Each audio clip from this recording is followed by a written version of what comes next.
రామ అవతారమే తర్వాత కృష్ణ అవతారంగా మారింది. రాముడు కృష్ణుడు వేరు కాదు కదా. రాముడు కాలంలో రాముడు, కృష్ణుడి కాలంలో కృష్ణుడు. కానీ రాముడే చెప్తాడు కదా, నేను మరో జన్మలో కృష్ణుడికి వస్తాడని చెప్పి. మన నమ్మకం మన విశ్వాసం, మన నమ్మకం మన విశ్వాసం. నేను అంటున్నా, కృష్ణుడు ఎవరా? కృష్ణుడు మా యాదవ, మా బీసీ బిడ్డే కదా. వరుసకు మాకు బావవుతాడు, వరుసకు మాకు బావవుతాడు కాదని చెప్పానండి. వరుసకు మాకు బావవుతాడు కాదని చెప్పానండి. రాముడు రావణ మధ్యలో జరిగిన యుద్ధము 1000 మంది చచ్చిపోయినరు కదా, 18 రోజులు జరిగింది. కానీ మా ఆది జాంబవుడును కృష్ణుడి మధ్యలో ఒక గృహంలో జరిగిన యుద్ధం 28 రోజులు జరిగింది. ఏ యుద్ధం ఎక్కువ పెద్దది?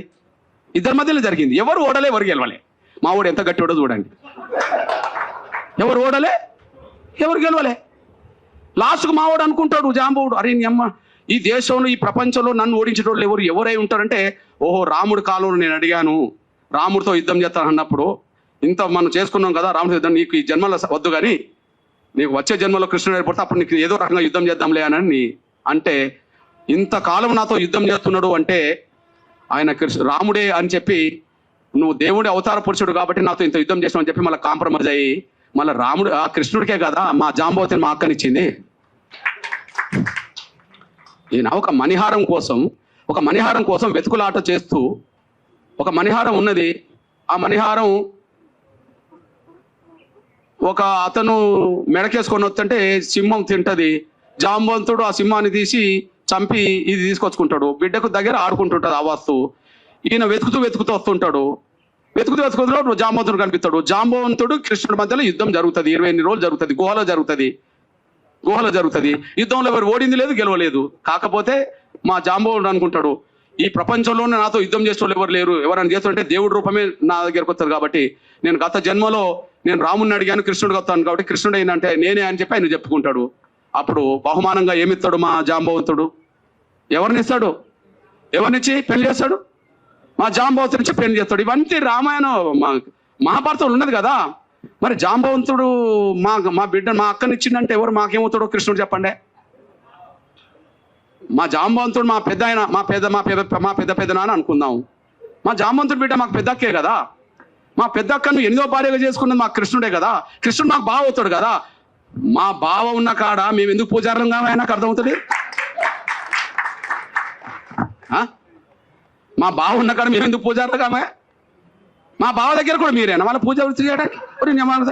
రాముణ్ణి గెలిపిస్తాం, రాముణ్ణి కాపాడుతాం, మళ్ళీ ఆయన దగ్గర ఉండొద్దు, మేము ఇటు పోవద్దు, వాడు ఉండద్దు. ఇది పెద్ద డ్రామా వీళ్ళది. ఎడిపోవద్దు, వీడు మతం మార్చుకోవద్దు, మళ్ళీ వీడు ఉండద్దు, ఈ పూజారి కాడికి రావద్దు. ఇది చెల్లదు. రాముడితో మాకున్న సంబంధాలు మీకెక్కడి? కృష్ణుడితో మాకున్న సంబంధాలు మీకెక్కడి? రాముడితో మాకున్న సంబంధాలు మీకెక్కడి? వాల్మీకి రామాయణ ప్రకారంగా. కృష్ణుడితో మాకుండబడే బంధుత్వం మీకెక్కడిది? మహాభారత పరంగా కదా. కేవలం కుల వ్యవస్థ ఉండడం వల్ల కుల వ్యవస్థ మొదలైంది. కుల వ్యవస్థ ఉండడం వల్లనే కుల వ్యవస్థ మొదలైంది. రాముడికి కులానికి సంబంధం లేదు అంటున్నాం కదా. మరి ఎట్లా వచ్చిందో దాన్ని తొలగించుకోవాలి కదా. కృష్ణుడికి కులానికి సంబంధం లేదన్నాం కదా, మరి ఎట్లా వచ్చిందో తొలగించుకోవాలి కదా. ఆ కుల వ్యవస్థ ప్రభావం మన దేశాన్ని ముంచింది కదా. అఖండ భారత్ లేకుండా చేసింది కదా. ఉన్న భారత్ కూడా లేకుండా పోయింది కదా. ఈ కుల వ్యవస్థను ఇంకా కొనసాగితే ఇంకో 100 ఏళ్లకు ఉన్న భారత్ ఉంటుందని గ్యారంటీ లేదు కదా.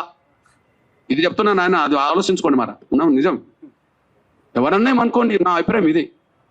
అందువల్ల ఇది రాజ్యాంగ విరుద్ధమైన తీర్పు, రాజ్యాంగ విరుద్ధమైన ఆర్డర్. ఓకే, ఇది వివక్షతో కూడిన తీర్పు, వివక్షతో కూడిన ఆర్డర్. ఇది ఆర్టికల్ 25, ఆర్టికల్ 14, 15 ప్రకారం రాజ్యాంగ విరుద్ధం తీర్పు.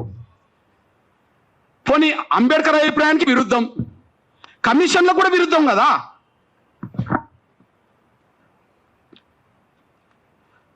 రంగనాథ్ మిశ్రా కమిషన్ దళితులు క్రైస్తవ మతం తీసుకున్నప్పటికీ వాళ్ళ మీద కులవివక్షత పోలేదు, అంటరానితనం పోలేదు. దళితులు కులవివక్షత దళితులు క్రైస్తవ మతం తీసుకున్నా రంగనాథ్ మిశ్రా కమిషన్ రిపోర్ట్ ఇచ్చింది కదా, కేంద్రం వేసిందే. అదే సమయంలో ఇది 2007లో వేస్తే సతీష్ దేశపాండే కమిషన్ రిపోర్ట్ కూడా ఉన్నది. సతీష్ దేశపాండే కమిషన్ రిపోర్ట్ కూడా ఉన్నది, 2008లో వచ్చింది.